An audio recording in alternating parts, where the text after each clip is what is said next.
Assalamualaikum warahmatullahi wabarakatuh. Yang saya hormati Bapak Dosen Profesor Dr. Teddy Chandra SEMM. Baiklah, perkenalkan nama saya Husni Lubis, salah satu mahasiswa dari Institut Bisnis dan Teknologi Pelita Indonesia. Hari ini saya akan menyampaikan laporan penelitian tentang kinerja dan kepuasan guru di SMK Swasta Pekanbaru. Penelitian ini tertuju untuk meningkatkan kualitas pendidikan di SMK Swasta Pekanbaru dengan memahami faktor-faktor yang mempengaruhi kinerja dan kepuasan guru. Kami mengevaluasi kinerja guru berdasarkan kompetensi pengajar, interaksi dengan siswa, pemahaman materi pelajaran, penilaian dan umpan balik, serta partisipasi dalam kegiatan sekolah. Selain itu, kami juga memperhatikan tingkat kepuasan guru terkait lingkungan kerja, dukungan manajemen sekolah, pengembangan profesional, keseimbangan kerja hidup, dan pengakuan potensi kerja. Dengan penelitian ini, kami berharap dapat memberikan manfaat akademik, institusional bagi para guru, siswa, dan masyarakat secara keseluruhan. Laporan ini akan memberikan pemahaman yang lebih baik tentang kinerja dan kepuasan guru, serta kontribusi pada peningkatan mutu pendidikan di SMK Swasta Pekanbaru. Baiklah, kita lanjutkan ke landasan teori dan metodologi penelitian. Dalam penelitian ini, maksud utamanya adalah menganalisis hubungan antara variabel kompensasi dan variabel kepuasan guru dan variabel motivasi kinerja guru di SMK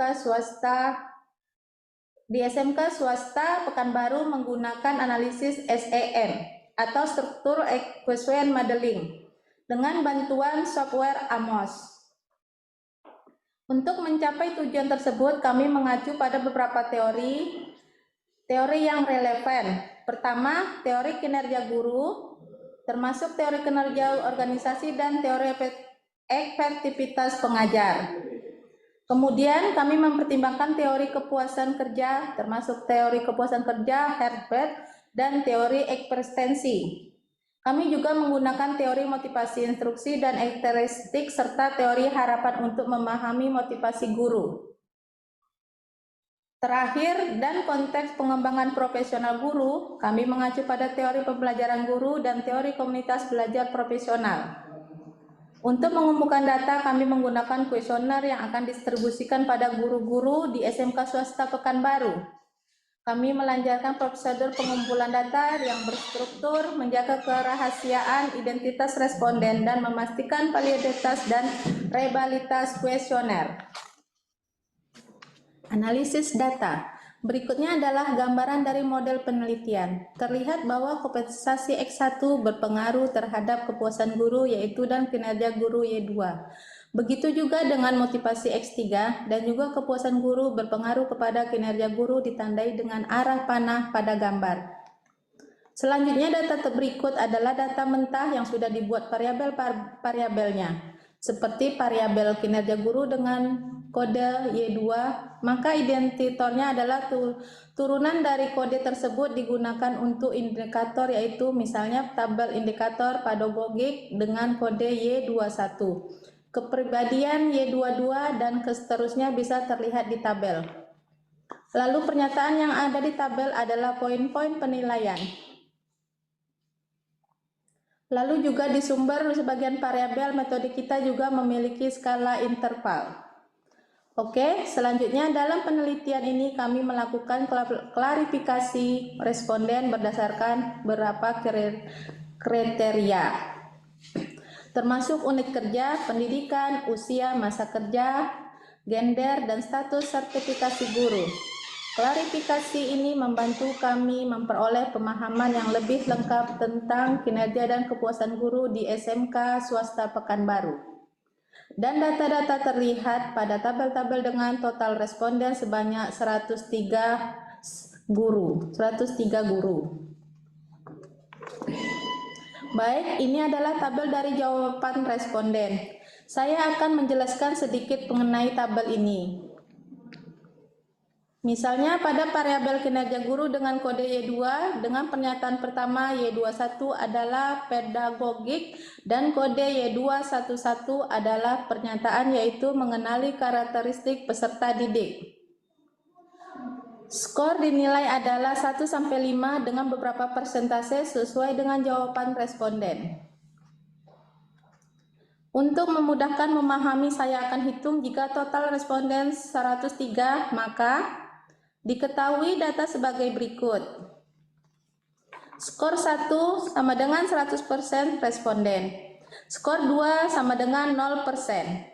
Skor 3 23,30%. Skor 4 60,19%. Dan skor 5 sama dengan 16,50% responden.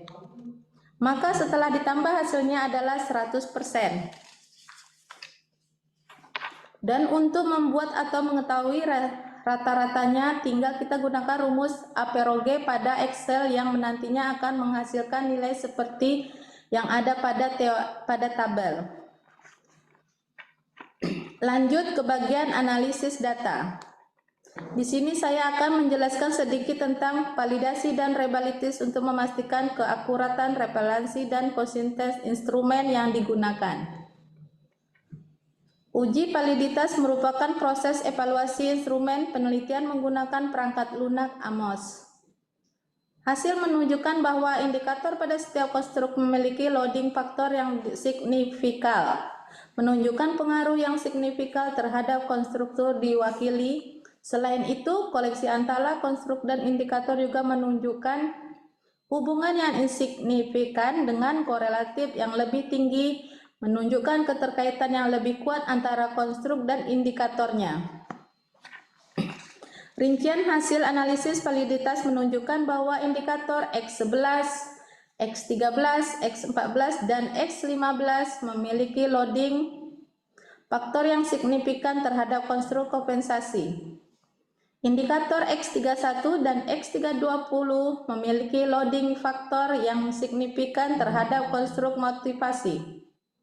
Indikator Y12, Y13, Y14, dan Y15 memiliki loading faktor yang signifikan terhadap konstruk kepuasan guru.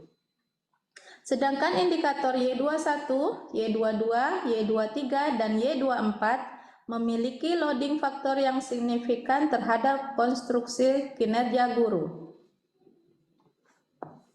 Uji rebalitas memberikan informasi tentang konsistensi instrumen yang digunakan. Nilai rebalitas Si alfa, Si R, dan AFE diukur untuk masing-masing konstruk. Selanjutnya, ada beberapa gambar dan tabel hasil dari perhitungan aplikasi AMOS yang bertujuan untuk menjabarkan proses yang hasil hitungnya seperti model akhir untuk mengetahui relasi antara data. Ada juga asesmen normality. Digunakan untuk mengevaluasi distribusi variabel dan model regression WEX untuk menunjukkan bobo regresi. Dan masih banyak hasil-hasil yang penting dibuat otomatis oleh aplikasi AMOS setelah kita memasukkan data-data sebelumnya.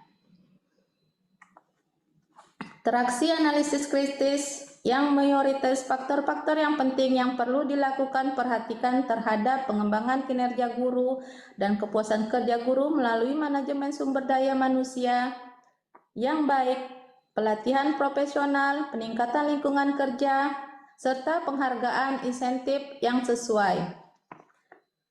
Dengan pemerhatian faktor-faktor tersebut dan mengambil tindakan yang tepat, diharapkan dapat meningkatkan kualitas pendidikan di SMK swasta Pekanbaru.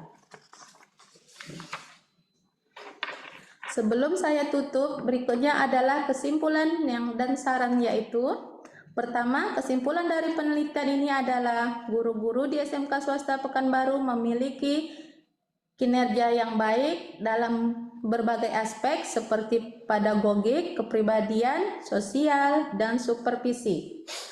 Namun faktor-faktor seperti tingkat putaran tinggi, ketidakhadiran kerja, beban kerja berlebihan, dan ukuran organisasi mempengaruhi tingkat kepuasan kerja guru. Oleh karena itu, perlu dilakukan upaya untuk meningkatkan pengembangan kinerja guru dan kepuasan kerja. Melalui manajemen sumber daya manusia yang baik, pelatihan profesional yang tepat, perbaiki lingkungan kerja, serta penghargaan dan insentif yang sesuai. Dengan tindakan yang tepat, berharap kualitas pekerja di SMK swasta Pekanbaru dapat ditingkatkan secara keseluruhan.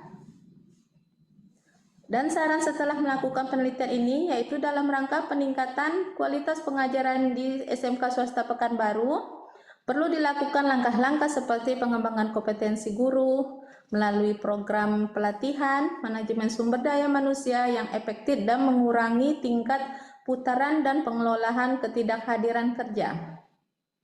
Memberikan pengakuan dan insentif yang memotivasi bagi prestasi kerja guru, serta meningkatkan sistem pengawasan dan evaluasi kinerja guru. Dengan penerapan saran-saran tersebut, diharapkan dapat menciptakan lingkungan pendidikan yang lebih baik dan meningkatkan kepuasan dan kinerja guru di SMK swasta Pekanbaru. Sekian dan terima kasih atas presentasi saya ini. Saya ucapkan Assalamualaikum warahmatullahi wabarakatuh.